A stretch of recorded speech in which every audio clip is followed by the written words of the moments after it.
అయితే Iran president Raisi మరణం ప్రపంచ దేశాలను దిగ్భ్రాంతికి గురిచేసింది.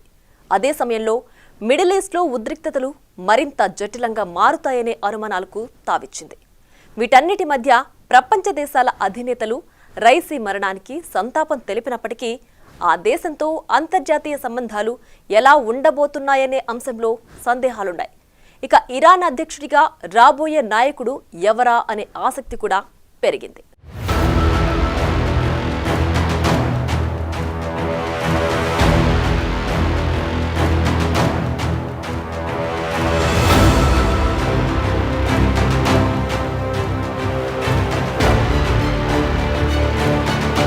ఇబ్రహీం రైసీ మృతిపై పలు దేశాలు ఆందోళన వ్యక్తం చేశాయి. కొన్ని దేశాలైతే రెస్క్యూ ఆపరేషన్లో సహాయం కూడా అందించాయి. విమానం ప్రమాదంపై వచ్చిన నివేదికలపై అమెరికా అధ్యక్షుడు జో బైడెన్ కు సమాచారం అందించినట్లు వైట్ హౌస్ తెలిపింది. దీనిపై చైనా కూడా తీవ్ర ఆందోళన వ్యక్తం చేసింది. భారత ప్రధాని నరేంద్ర మోదీ ఈ సందర్భంగా సంతాపాన్ని ప్రకటించారు. ఇక యూరోపియన్ యూనియన్ రెస్క్యూ ఆపరేషన్ కోసం అత్యవసర ఉపగ్రహ మ్యాపింగ్ సాంకేతికతను అందించింది. మరోవైపు సహాయక చర్యలకు సహాయంగా టర్కీ పంపిన అకెన్సీ డ్రోన్లలో ఒకటి హెలికాప్టర్ శకలాలుగా అనుమానించిన వేడి సెగను గుర్తించింది.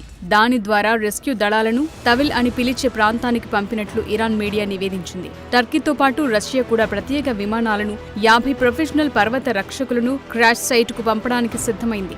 ఆర్మేనియా నుండి 2 ప్రత్యేక రష్యన్ హెలికాప్టర్లు సైటుకు పంపారు. ఇలా ఇరాన్ మిత్ర దేశాలతో పాటు శత్రు దేశాలు కూడా ఈ ఘటనపై స్పందించాయి. అయితే ఇకపై ఇరాన్ భవిష్యత్ ఏంటన్నది అంతర్జాతీయ నిపుణుల్లో తీవ్ర చర్చకు కారణమైంది.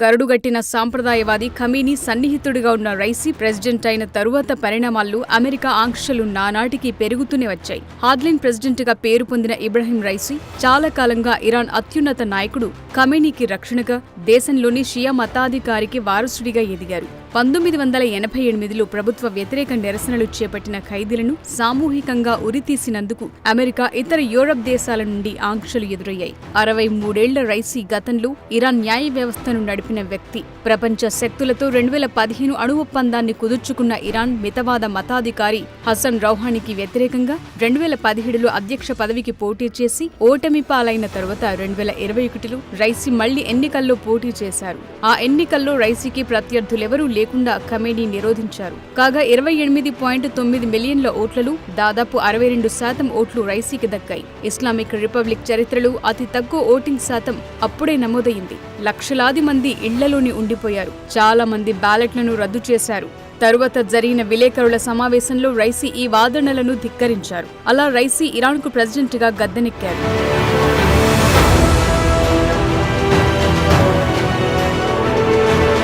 ఇక ఇరాన్ ఇరాక్ యుద్ధం ముగింపు కూడా వివాదాలని మిగిల్చింది. అప్పటి ఇరాన్ సుప్రీం లీడర్ అయతుల్లా రుహెల్లా ఖమీనీ ఐక్యరాజ్య సమితి మధ్యవర్తిత్వంతో కాల్పుల విరమణను అంగీకరించారు. ఆ తరువాత భారీ ఆయుధాలతో ఇరాన్ ప్రతిపక్ష సమూహం ముజాహిదీన్ ఏకల్కి సభ్యులు ఇరాక్ నుండి ఇరాన్ సరిహద్దు మీదుగా సద్దాం హుస్సేన్ చేత ఆకస్మిక దాడి చేయించారు. అయితే ఇరాన్ వారి దాడిని మట్టుబెట్టింది. ఆ సమయంలోనే ట్రయల్స్ ప్రారంభమయ్యాయి. 1990 ఆమ్నెస్టీ ఇంటర్నేషనల్ నివేదిక ప్రకారం ముజాహిదీన్ అని అన్న ఎవరినైనా నిర్దాక్షిణ్యంగా చంపేశారు. ఏకంగా 5,000 మందిని ఉరితీశారు. అప్పటి నుండి ఇరాన్ దాని 85 ఏళ్ల అత్యున్నత నాయకుడు అయతుల్లా అలీ ఖమీనీ ఆధ్వర్యంలో నడుస్తోంది. అతని సన్నిహితుడైన ఇబ్రహీం రైసీ ప్రెసిడెంట్గా ఖమీనీ నిర్ణయాలను పాలిస్తుంటారు. ముఖ్యంగా పశ్చిమ దేశాల చర్యను ఖండిస్తూ తీవ్రమైన వ్యతిరేకతను పెంచుకున్నారు. ఇక ఇజ్రాయెల్పై హమాస్ దాడి చేయడానికి రైసీ కూడా మద్దతిచ్చారు.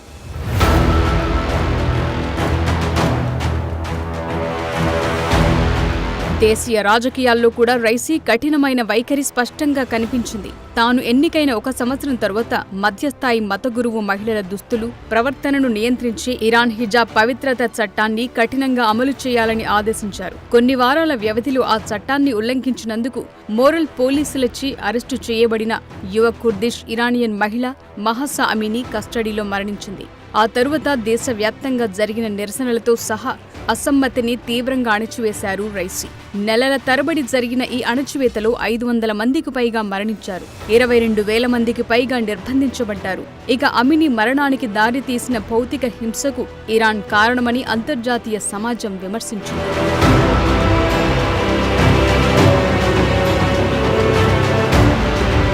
ఇక ఈ ఏడాది ఏప్రిల్లో సిరియాలోని డమాస్కస్లోని ఇరాన్ రాయబార కార్యాలయం సమూహం దగ్గర ఇజ్రాయెల్లో చేసిన దాడిలో ఇరాన్ జనరల్ చనిపోగా ఇజ్రాయెల్ దాడికి ప్రతిస్పందనగా ఆ దేశంపై 300 డ్రోన్లు క్షిపణులను కాల్చారు రైసీ. అప్పటి నుండి ఇజ్రాయెల్తో పాటు అమెరికా, యూరప్ దేశాలు ఇరాన్పై ఆంక్షలు మరింత పెంచాయి. ఇరాన్తో ఏ దేశం వ్యాపారం చేసినా ఆ దేశంపై కూడా ఆంక్షలను ఎదుర్కోవాల్సి వస్తుందని ఇటీవల అమెరికా కీలక ప్రకటన చేసింది. భారత్, ఇరాన్ మధ్య జరిగిన చాబహార్ పోర్ట్ ఒప్పందం సందర్భంగా అమెరికా ఈ సంచలన వ్యాఖ్యలు చేసింది.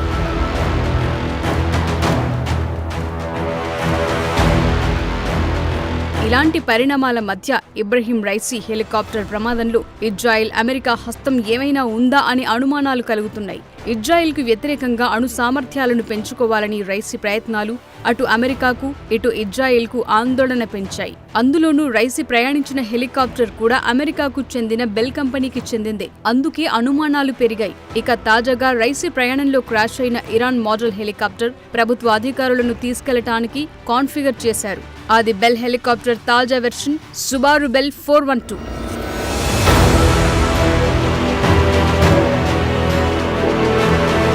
ఇక బెల్ను ఎగరేసే సైనికేతర సంస్థల్లో అమెరికా మిత్రదేశమైన జపాన్ కోస్ట్ గార్డ్ కూడా ఉంది. అలాగే యునైటెడ్ స్టేట్స్లోని చట్ట సంస్థలు, అగ్నిమాపక విభాగాలు, థాయిలాండ్ నేషనల్ పోలీస్, అనేక ఇతర సంస్థలు దీని ఆపరేటింగ్ చూస్తారు. అయితే ఫ్లెట్ గ్లోబల్ 2024 ప్రపంచ వైమానిక దళ డైరెక్టరీ ప్రకారం ఇరాన్ ప్రభుత్వం ఈ హెలికాప్టర్కు సంబంధించి ఎన్ని కార్యకలాపాలు నిర్వహిస్తోందో స్పష్టమైన సమాచారం లేదు. అయితే ఇరాన్ వైమానిక దళం, నౌకాదళంలో ఇలాంటి హెలికాప్టర్లు మొత్తం 10 ఉన్నాయి. ఇక అమెరికా కంపెనీ చేస్తున్న ఈ హెలికాప్టర్ల ప్రమాదంలో వైఎస్ రాజశేఖర్ రెడ్డి వంటి ప్రాంతీయ నేతలతో పాటు ప్రపంచ వ్యాప్తంగా చాలా మంది అగ్రనాయకులు ప్రాణాలు కోల్పోయారు.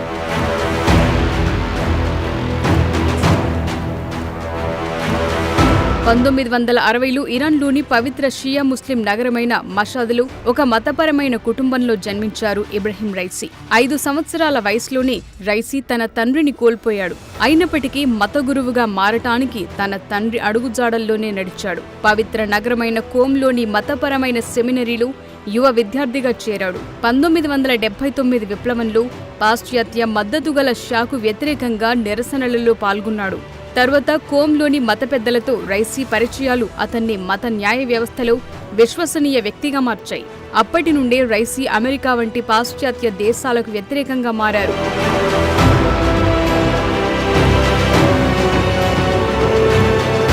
ఇకిప్పుడు రైసీ స్థానంలోకి రాబోతున్నది ఎవరా అనే ఆసక్తి అందరిలోనూ ఉంది. హెలికాప్టర్ ప్రమాదంలో ఇబ్రహీం రైసీ మరణించిన తరువాత దేశ రాజ్యాంగం ఆధారంగా ఇరాన్ మొదటి వైస్ ప్రెసిడెంట్, తాత్కాలిక అధ్యక్షుడిగా ఉంటారు. ఇప్పుడు ఆ అవకాశం 68 ఏళ్ల మొహమ్మద్ మోగ్బర్కొచ్చింది.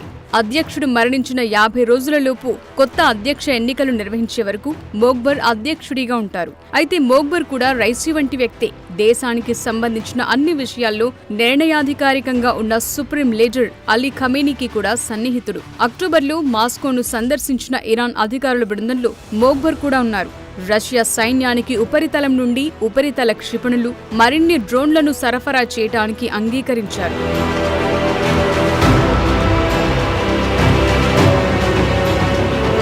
అంతేకాదు 2010లో యూరోప్ యూనియన్ టార్గెట్లో మోగ్బర్ ఎప్పటి నుండో ఉన్నారు. అణు బాలిస్టిక్ క్షిపణి కార్యకలాపాల్లో ప్రమేయం ఉన్నట్టు ఆరోపిస్తూ మంజూరు చేస్తున్న వ్యక్తులు, సంస్థల జాబితాలో మోగ్బర్ ఉన్నారు. అయితే 2012లో జాబితా నుండి మోగ్బర్ పేరు తొలగించారు. 2013లో యుఎస్ ట్రెజరీ డిపార్ట్మెంట్ సెటార్డ్ అది పర్యవేక్షించిన 37 కంపెనీలను మంజూరైన సంస్థల జాబితాలో చేర్చింది. సెటార్డ్ అనేది ఇమాం ఆర్డర్ అమలు చేసే ప్రధాన కార్యాలయానికి పూర్తి పేరు. ఇస్లామిక్ రిపబ్లిక్ వ్యవస్థాపకుడు, ఖమేనీ పూర్వీకుడు అయతుల్లా రుహెల్లా ఖమేనీ జారీ చేసిన ఆదేశం ప్రకారం ఇది ఏర్పాటు చేయబడింది. అలాంటి సంస్థలో కీలక నాయకుడిగా ఉన్న మోగ్బర్ను అమెరికా శత్రువుగానే పరిగణిస్తుందనటంలో సందేహం లేదు.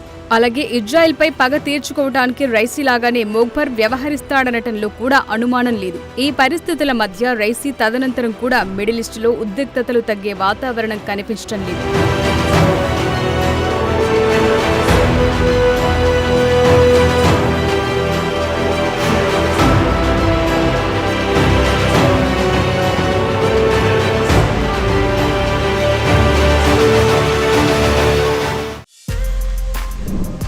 For more videos like this, subscribe Big TV channel.